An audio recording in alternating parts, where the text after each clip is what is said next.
Bonjour, coach Désiré, bienvenue. Bonjour, bonjour coach. Bonjour, Rose. comment ça va le Sénégal? Ça va, je vais bien. Oh, Dieu merci. Dieu merci. Merci vraiment d'être avec nous. C'est un signe d'amitié. Vous êtes la deuxième sur cette émission.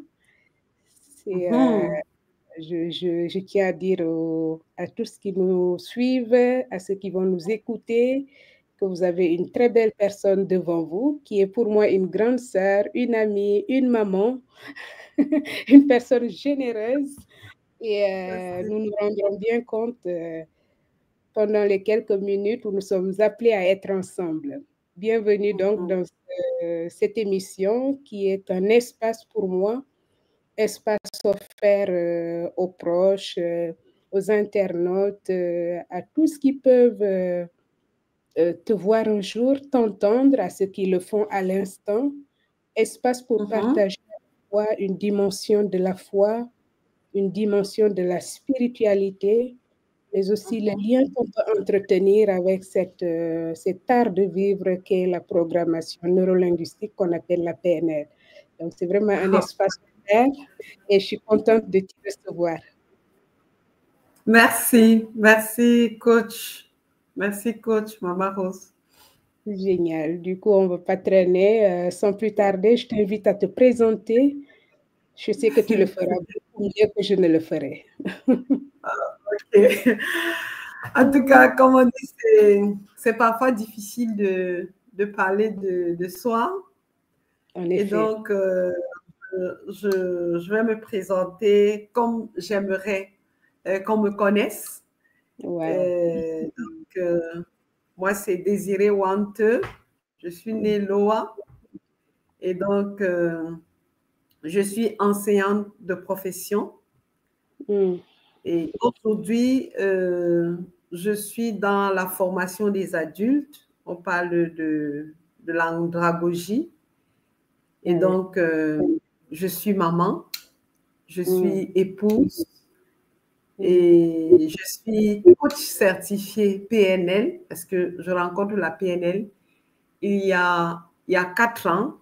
Et donc, je fais une formation, je fais tout mon cursus, c'est-à-dire que la base, le praticien, maître praticien, et puis je fais coach certifié. Je crois que j'ai fait coach certifié juste après la base. Et là, aujourd'hui, je suis enseignante PNL.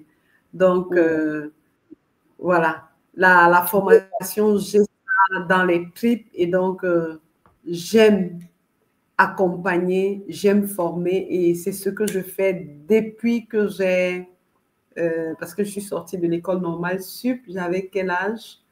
J'avais pas 25 ans et donc voilà. Très jeune.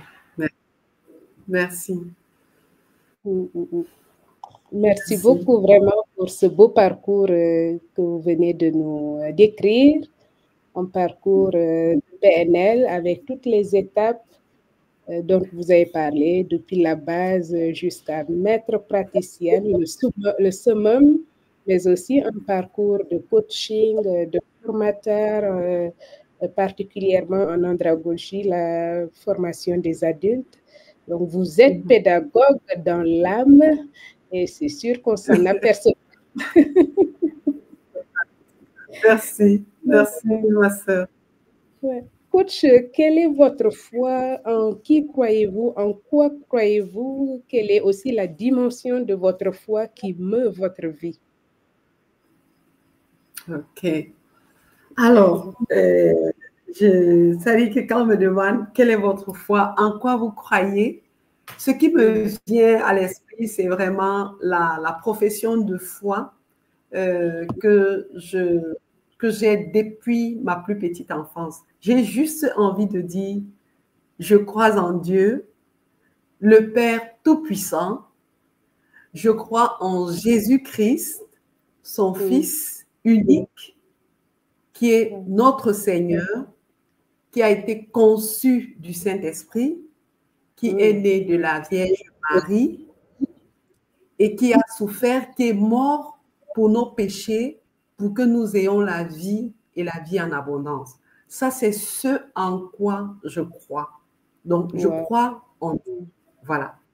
À côté de ça, je dirais aussi que je crois en cela que, je vais dire, par qui Dieu est passé pour que j'ai la vie, c'est-à-dire mes parents. C'est-à-dire que j'ai une foi, voilà, et j'ai une foi pour mes parents parce que pour moi, je le dis toutes les fois, si on devait choisir, je choisirais la même maman, je choisirais le même papa. C'est beau. Voilà, c'est les gens qui m'ont donné ce que, je vais dire, tout ce que j'ai aujourd'hui, qui m'ont donné l'énergie vitale qui me permet d'avancer aujourd'hui. Donc, je crois en eux et j'ai avec moi, comme on dit, j'ai fait mien un de ces commandements de la parole de Dieu qui dit « Honore ton père et ta mère afin que tes jours se prolongent dans le pays où l'Éternel, ton Dieu, te donne. » Et donc, pour moi, c'est quelque chose de fondamental. Et donc, je crois en mes parents parce qu'ils sont mes guides et un peu comme les représentants même de Dieu sur terre pour moi. Dieu que je ne vois pas. Donc, je vois Dieu au travers également de mes parents. Aussi, je crois en moi. Peut-être ça va un peu vous amuser. Je crois en moi. Voilà. Je crois en moi parce que je me sens une partie du divin. Parce que c'est la parole qui me le dit. Oui, la parole me dit que Dieu nous a créés à son image, selon sa ressemblance. Et donc, je crois dans ça dit que cette partie divine qui est en moi. Donc, voilà, je crois dans cette partie divine qui est en moi. Ça veut dire, je crois au potentiel que Dieu m'a donné. Je crois à la force qu'il m'a donnée. Je crois que je suis un peu co-créateur de ma vie. C'est-à-dire, je me confie en lui, en sachant qu'il a mis en moi toutes les ressources. Je dis bien toutes les ressources dont j'ai besoin pour aller chercher ce que je veux. Donc, voilà un peu ce en quoi je crois. C'est magnifique. Et donc, voilà, les personnes qui me donnent cette énergie pour avancer, c'est déjà mon Dieu, parce que tous les matins, c'est-à-dire qu'avant que de rentrer dans ma journée, j'ai une connexion avec lui, j'ai un échange avec lui. Tous les matins, avec moi-même, j'ai ce dialogue intérieur qui me permet d'aller dans ma journée et ainsi de suite. Et de temps en temps également, les parents en qui je crois me donnent également cette force d'avancer. Voilà. C'est beau, c'est waouh. Ce que vous disiez tantôt est tellement plus vrai dans votre profession de foi que vous avez faite. On entendait l'écho du credo des catholiques Nicée-Constantinople ou le credo, le symbole des apôtres, toute la foi en ce Dieu trinitaire. Mais ce que j'ai le plus aimé dans votre profession de foi, c'est de dire que vous croyez en Dieu, vous croyez en vos parents, mais en vous-même.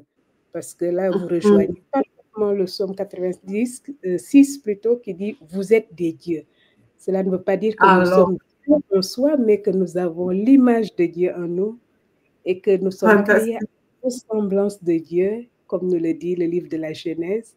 Et du coup, c'est une responsabilité morale et spirituelle de vivre en image de Dieu, de vivre en co-créateur, de vivre en représentant de Dieu dans ce beau monde. Fantastique. J'aime bien votre théologie, on va dire. Merci. Merci. Alors, je désirais, que pouvez-vous nous dire de la PNL? Quelle est votre compréhension de la PNL, mais aussi quel est l'élément de la PNL qui vous a le plus marqué? OK. Alors, quelle est ma compréhension de la PNL? Déjà, je veux dire qu'avant de rencontrer la PNL, je crois que j'ai fait, comment je vais dire, beaucoup de formations et je veux dire même depuis le départ, l'éducation que j'ai reçue, les chemins par lesquels je suis passée, il y a un certain nombre de choses qui ont été dites par rapport à la morale, par rapport à la façon de faire, par rapport à la façon d'être, qui font qu'on devient quelqu'un de bien. Et donc, je rencontre la PNL et pour moi, la PNL vient apporter l'élément qu'il fallait dans tout cet ensemble de belles choses que je connaissais déjà.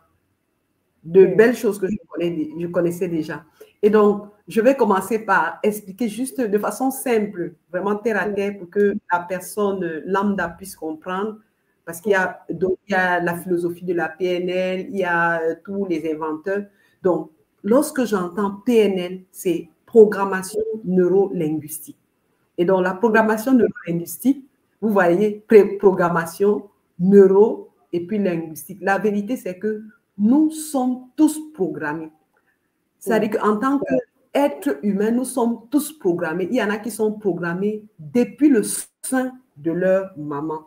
Parce que nous avons un subconscient, c'est-à-dire que je veux dire la partie de notre subconscient sur lequel se grave tout ce que nous avons comme, c'est-à-dire que même si ce sont des énergies, même si ce sont des paroles et ce sont des actions qui ont été posées par certaines personnes, ça se grave dans notre conscient et ça conditionne notre devenir, notre avenir.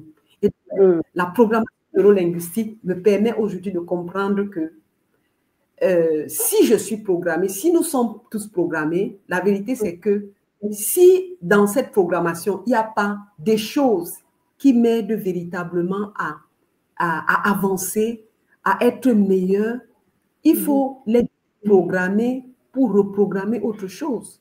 Et donc, la PNL naît, voilà, la PNL naît aux États-Unis dans les années 72 où les gens se posent des questions sur comment faire pour améliorer les choses.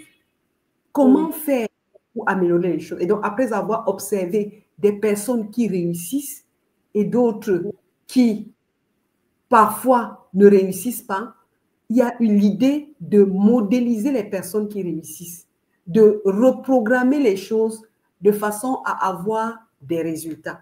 Et donc, globalement, la PNL pour moi, c'est un ensemble d'outils qui permettent, qui aident au changement.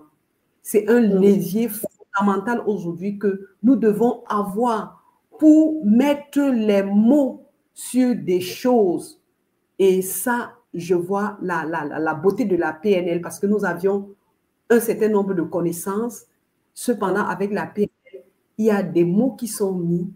Et pour moi, c'est l'un des meilleurs outils aujourd'hui du 21e siècle. Wow. Voilà. C'est ce que je veux dire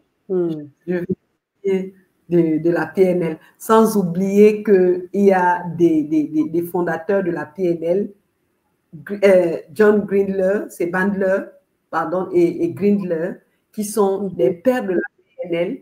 Et puis, dans notre génération, nous avons des personnes comme Robert Dills.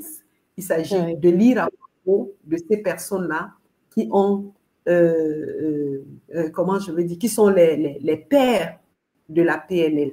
Et nous voyons dans les pays du Nord, et l'Amérique, les pays du Nord, il y en a qui ont tout transformé avec la PNL, tout changé avec la PNL.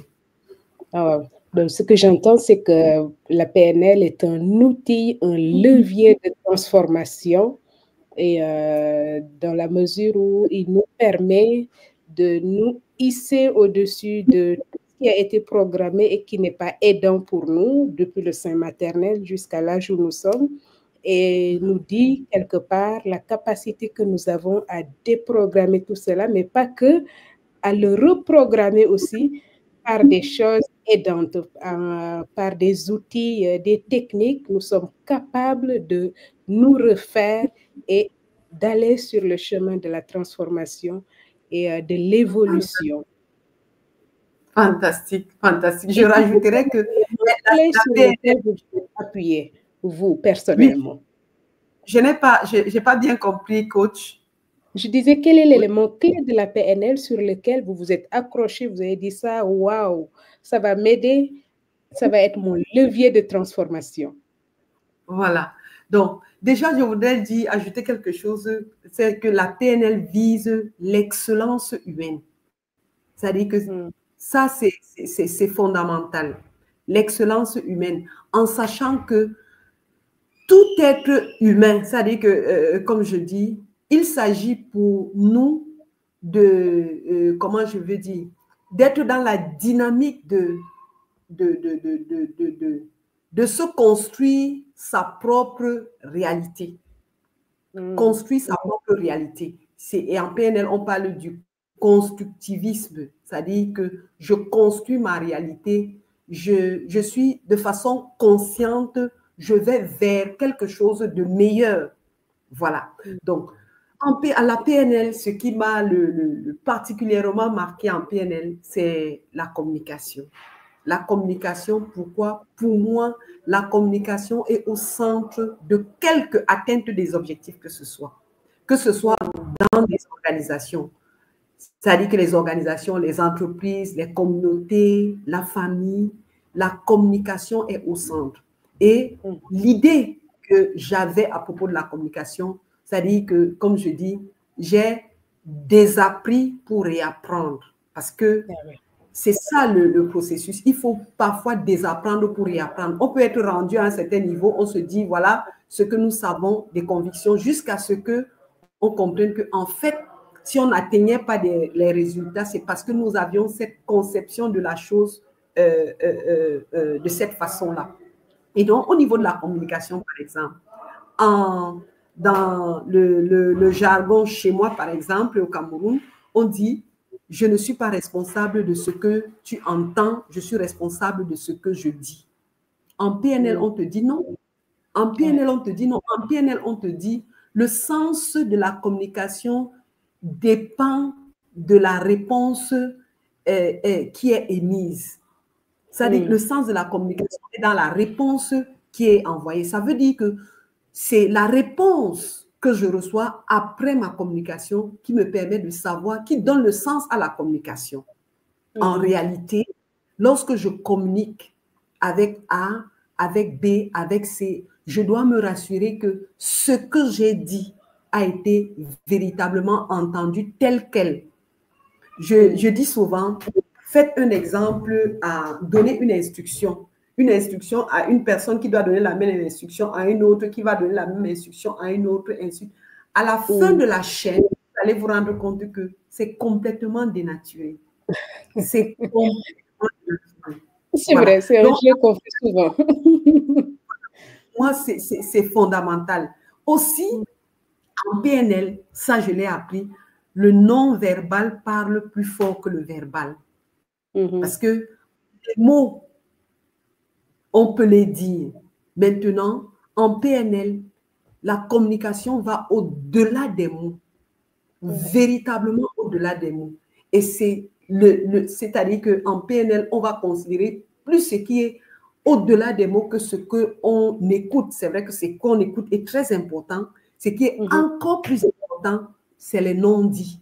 Parfois, les silences. Parfois, les silences. C'est ça qui est un présupposé de la PNL qui dit on ne peut ne pas communiquer parce que nous communiquons toujours. Nous communiquons toujours. Maintenant, c'est comment est-ce qu'on communique en fait. C'est comment est-ce qu'on communique. Lorsque je vous prends par exemple la sagesse de l'Afrique qui dit « Je n'ai rien je n'ai rien vu, je n'ai rien dit, je n'ai rien écouté. Je n'ai rien. Ça, c'est dans un contexte, par exemple, où on veut rester sans conflit, on n'a pas de... C'est-à-dire vraiment pour éviter le conflit avec des gens et tout. Je vois une chose, je dis, ah, j'ai moi rien vu. J'entends une chose, je dis, ah, je n'ai rien moi entendu. Ah, je ne parle pas. En PNL, on a, à un certain moment donné, il s'agit justement, il faut le... Si c'est vrai dans un contexte, je dis dans un autre contexte, ce n'est pas bon parce que ça n'aide pas à avancer. Avec la PNL, on va te dire, oui, il faut dire, mais on va te dire comment le dire. Comment le dire? Parce que tu vas veiller à ce que la personne qui est en face de toi soit bien. C'est pour ça qu'il y a la bienveillance dans la communication. Il y a le non-jugement dans la communication. Ça veut dire, je peux dire des choses. Les choses sont des choses, mais c'est la façon de le dire. Je vais dire des choses, il faut que je les dise dans la bienveillance. Quand je suis dans l'écoute bienveillante, une écoute où il n'y a pas de jugement. Alors là, je ne dirais pas que je n'ai rien entendu. Je vais entendre, parce que parfois, c'est bien de dire que j'ai entendu ceci. Et ça va aider à débloquer. Et je n'ai rien vu. Non. Si c'est vrai qu'à un certain moment donné, on dit je n'ai rien vu, mais à certains moments, il faut ouvrir grand les yeux et bien voir, parce que ça va aider à résoudre un problème ou à atteindre un objectif. Donc, pour moi, la communication, c'est pour moi un des éléments de la PNL, parce que la PNL a plusieurs domaines. Pour moi, la communication, c'est quelque chose qui m'a le plus accroché. Voilà. Et ce n'est pas rien ce qui vous a accroché, parce que la communication, c'est quand même essentiel pour l'être humain. On pourrait même dire que nous sommes des êtres de communication. Autrement dit, la communication peut même définir l'individu. Exactement. Avoir des astuces pour bien communiquer, pour bien se faire entendre, mais aussi comprendre l'autre, se rendre compte que la communication va au-delà du simple fait que j'entende des mots, parce que vous avez parlé tout à l'heure de paraverbal, tout ce qu'il y a autour du verbal, et qui est même beaucoup plus grand que le verbal, puisqu'on l'estime à 70% de la communication. Exactement. Exactement. Et vous avez aussi parlé de l'écoute. En PNL, on insiste beaucoup sur l'écoute bienveillante. L'écoute à 100%, être là et écouter la personne.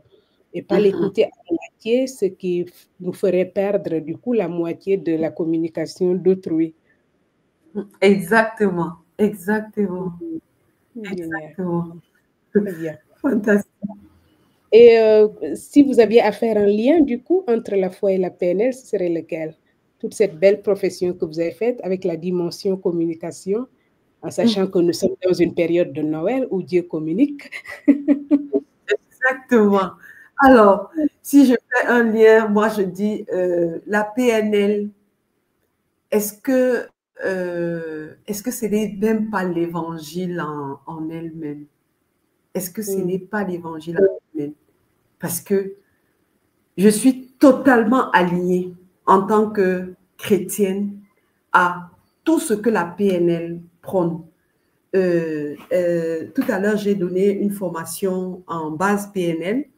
Et puis, il y a un des apprenants qui me disait, est-ce que la PNL, ce n'est pas une sorte de lavage du cerveau? Après, je lui dis, en fait, de lavage de cerveau, c'est qu'est-ce qu'on lave véritablement? Si j'ai dans mon subconscient, dans mon énergie, dans ma façon de faire, des choses qui ne sont pas aidantes, des choses qui me tirent le bas, des choses qui m'amènent à avoir une parole qui n'est pas impeccable, parce que dans impeccable, il y a peccare, qui veut dire le péché. Et donc, si je suis dans ces choses-là, et qu'on m'apporte un outil qui va m'aider à nettoyer ces choses et installer autre chose, mais c'est une bonne chose. C'est aussi, ça rejoint, par exemple, l'évangélisation, parce que quand j'ai dans l'évangélisation où la parole de Dieu me dit, par exemple, que tu aimeras le Seigneur ton Dieu de toute ton âme, de toute ta force et de toute ta pensée, et tu aimeras ton prochain comme toi-même. La PNL, ça rejoint parce que dans la PNL, on parle de l'amour inconditionnel, on parle du non-jugement, on parle de la bienveillance. Et donc, je suis complètement alignée à tout ce que la PNL nous apporte aujourd'hui. Donc, pour moi, il y a véritablement un fossé entre la PNL et pour moi, ça se confond. Et donc, à certains moments même, on va utiliser la PNL comme outil même pour, quand je dis évangéliser, je ne dis pas d'évangéliser, c'est-à-dire qu'on évangélise dans notre façon de faire, dans notre façon d'être, parce que c'est ça qui convainc les gens. C'est-à-dire que ce n'est pas parce que je vais, oui, tu vas faire ceci, tu vas faire cela. Les gens me regardent, comment est-ce qu'elle se comporte, qu'est-ce qu'elle fait au quotidien. Et donc, c'est une sorte d'évangélisation. J'ai été transformée par la façon de faire avec la PNL qui va évangéliser les autres. Donc, voilà. Vous avez raison, voilà. L'évangile, c'est la bonne nouvelle. Et puis, utiliser des outils humains pour porter cette bonne nouvelle, pour transmettre cette bonne nouvelle.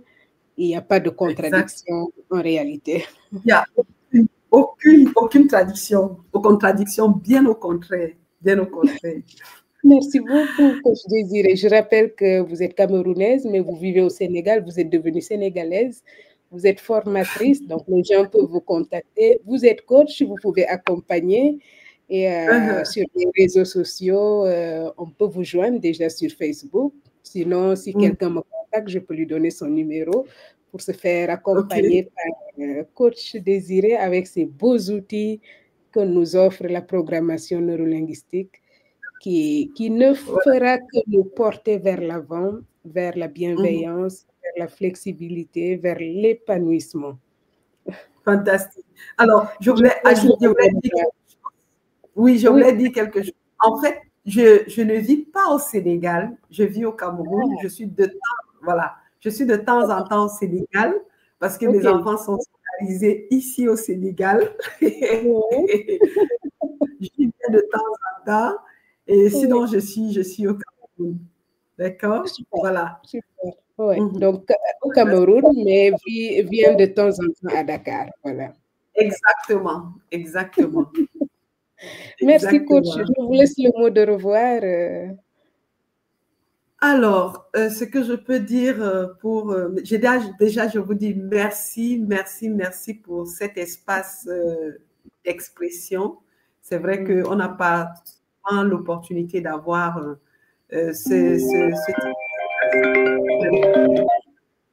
Merci beaucoup pour ce privilège d'avoir échangé à propos de la PNL et à propos de la foi. Ce que je voudrais dire aux uns et aux autres, coach Maman Rose vous l'a dit, elle est religieuse et il y en a qui vont s'enfermer parfois dans, comment je vais dire, dans un cadre assez limitatif. Il s'agit de lever les yeux et de regarder parce qu'il y a autre chose. Il y a de belles choses. Et aujourd'hui, la PNL est venue en nous, en Afrique.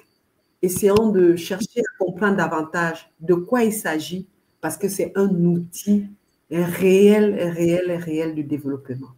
C'est un outil de développement. À côté de tous les changements, toutes les transformations, c'est un réel outil de développement. Donc, merci beaucoup, coach, pour les questions qui ont été posées.